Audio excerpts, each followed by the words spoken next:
Good morning. I'm going to do a little drone maintenance here this morning. See if we can figure out what's leaking and replace this other nozzle arm.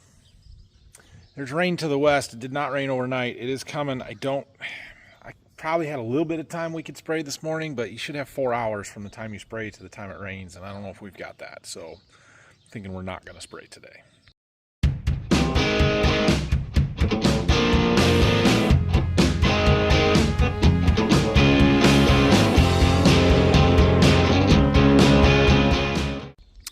Well, I took some of the stuff apart here. I took this foam cover off. It goes over the end of the arm here. This is the one that's leaking somewhere. I tightened these screws up just a little bit, but I don't see anything terrible. So we might have to take it apart and try and blow some water through there and see if this hose has a hole in it maybe. It's possible when I was putting this arm on that I pulled on it too much. I loosened that up because I was wheeling around. But in the meantime, I did this side and I took it apart, took this elbow off, or I guess it is, so that I could wiggle that around a little bit more. And we just got this new arm put on. That is not easy to get in there, but once it's in there, it's solid. So now we can put our, this is the valve up top here, and then the motor and the spinner on the bottom. We can put this stuff back on. I might go clean it up good first. I've got everything put back together here. I think we're in good shape. I checked out that one that I thought was leaking. I pulled the hose out, did not find anything to tell me that, there was a hole in it or anything. So I think it was just a loose connection. I don't know. We're going to go with that. There is rain coming. It's hard to say when it's going to get here. So I probably could spray for a little while if I wanted to, but then it starts raining and you're screwed. So I have like 25, 30 gallons left in here from yesterday. There's a little bit in the drone yet. I think I'm going to go and find a field just to spray this stuff out and rinse everything that way. I don't have stuff sitting in there if it is rainy for the next couple of days. Probably Monday before we really get back to spraying. So I don't know. Let's use that up and get it out of there.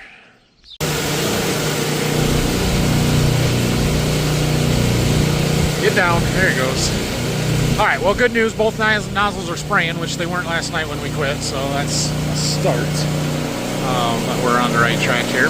So we have, there's 40 acres here. We aren't going to have anywhere close to enough chemical to spray it all. So I decided, let's go across the rows. We'll do a strip through the middle, and this will be my fungicide check field. I think there's 2 varieties out here too, so I wanted to go across the varieties and not do one variety and not the other one, because that would throw stuff off. So should only have maybe 4 tank loads to spray out. See what we get. Apparently I did not fix my leak. It made it worse. Crap. All right, well, we're gonna spray out our chemicals so we can put water through it and trace it down. It must be maybe in this arm or something where it's leaking. I don't know. Last one, only about 6 gallons in this tank. Everything's empty here, so this is the 4th flight. What do we get? 15, 20 acres done? Close to 20 probably. That's good. Well, after our last flight with fungicide, I put a little water in, flew it out here across the road on the beans because it's easier. And then I landed it, put the rest of my water in, and we're going to hit the clean hose button. We should flush the lines to the nozzles. Just run that fresh water through. We'll let that go until it runs empty. Now they're clean. Definitely got a leak. Look at that. So we need to go figure out where that's coming from. But now we got water in it, so I can use the hose and do exactly this with this piece off and from my lid. Try and figure it out a little easier. I had chemical in it before, so I couldn't really run the lines to see where it was leaking from. Well, I found our leak 100%. I don't know if I'm going to be able to show it on camera here. This little U connects the hose coming out of the arm to the hose going down. And where's it at? Right there. Right on that side. There's a crack. Can I get that to focus? Don't know that I can.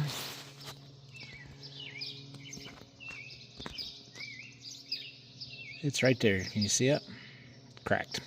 shooting straight out when I powered it up. So I'm sending a text to my drone guy to see if he's got one. If he does, I'll run and get it. Otherwise, we're going to throw some plastic welder stuff on there and see if we can't fix that or just seal it up. My GPS is insane here, but got us going down this nice dirt road in Indiana. We're heading over to Sturgis, Michigan. Guy's going to meet me there, and we are in heavy seed corn production area, so I don't mind a little detour. Interesting 2-row, 1-row pattern there. A lot of the seed corn around here is in the stage between detasseling and mail road destruction. Yeah, some nice looking beans around too. So as you move west into north central Indiana, south central to southwest Michigan, there's a whole lot of seed corn production done. Basically growing the seed that we would plant next year, potentially. And it's a little bit different process than what I do for growing corn. Basically, when you're making seed, you're trying to create a hybrid, or you're trying to cross two inbred lines to get a hybrid offspring. So where our corn is all self-pollinated, you know, the tassels from a plant could, welcome to Michigan. Yep, could pollinate that same plant's silks.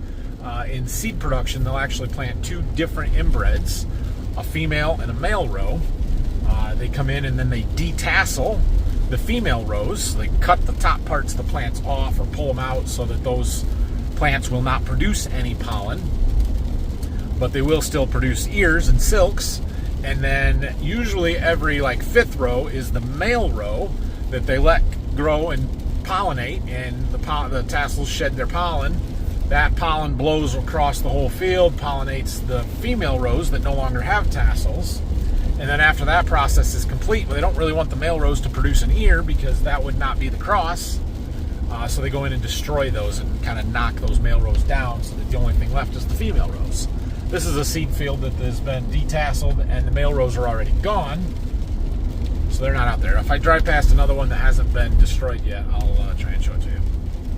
It's also potato country. That's a potato field. Here's some more. Starting to blossom. You can see where the pivot hits and where it doesn't, but yeah, those are potatoes. I know everyone thinks Idaho for potatoes, but actually Michigan raises a huge amount of potatoes.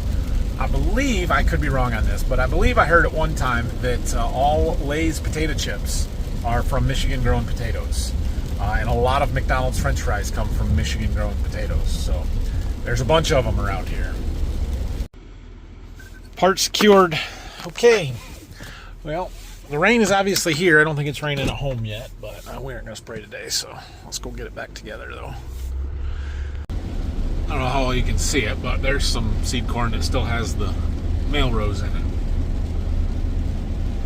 All right, well, we made it back to the farm here. I got our new U put in here. I'll run some water through it and test it and see if it shoots up like it did before. Come on. Obstacle bypassing enabled. Sprayer. Fasten all arm locks securely to Clean prevent hose. potential safety risks. Start. Looks good.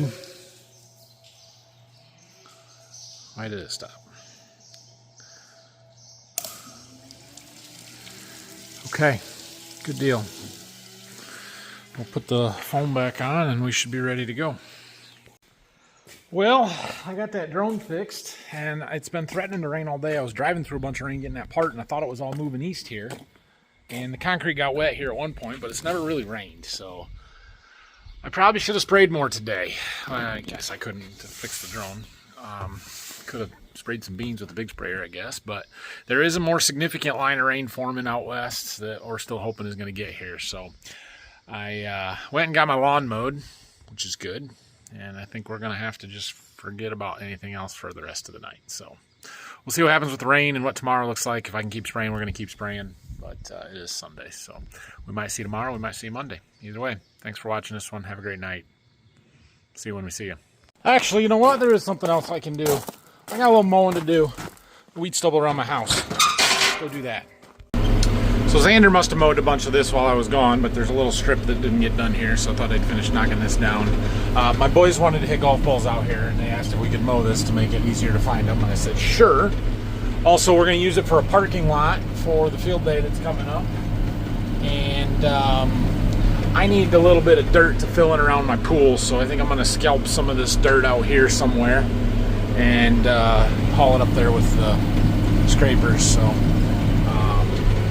won't be a lot. I mean 4 or 5 scraper loads is all, but I need to find a spot out here, and the less weed stubble and trash that I can get in it, the better. So I wanted to get this knocked down. We might end up mowing it again before we do any tillage and stuff this fall, but it doesn't hurt anything to do it now.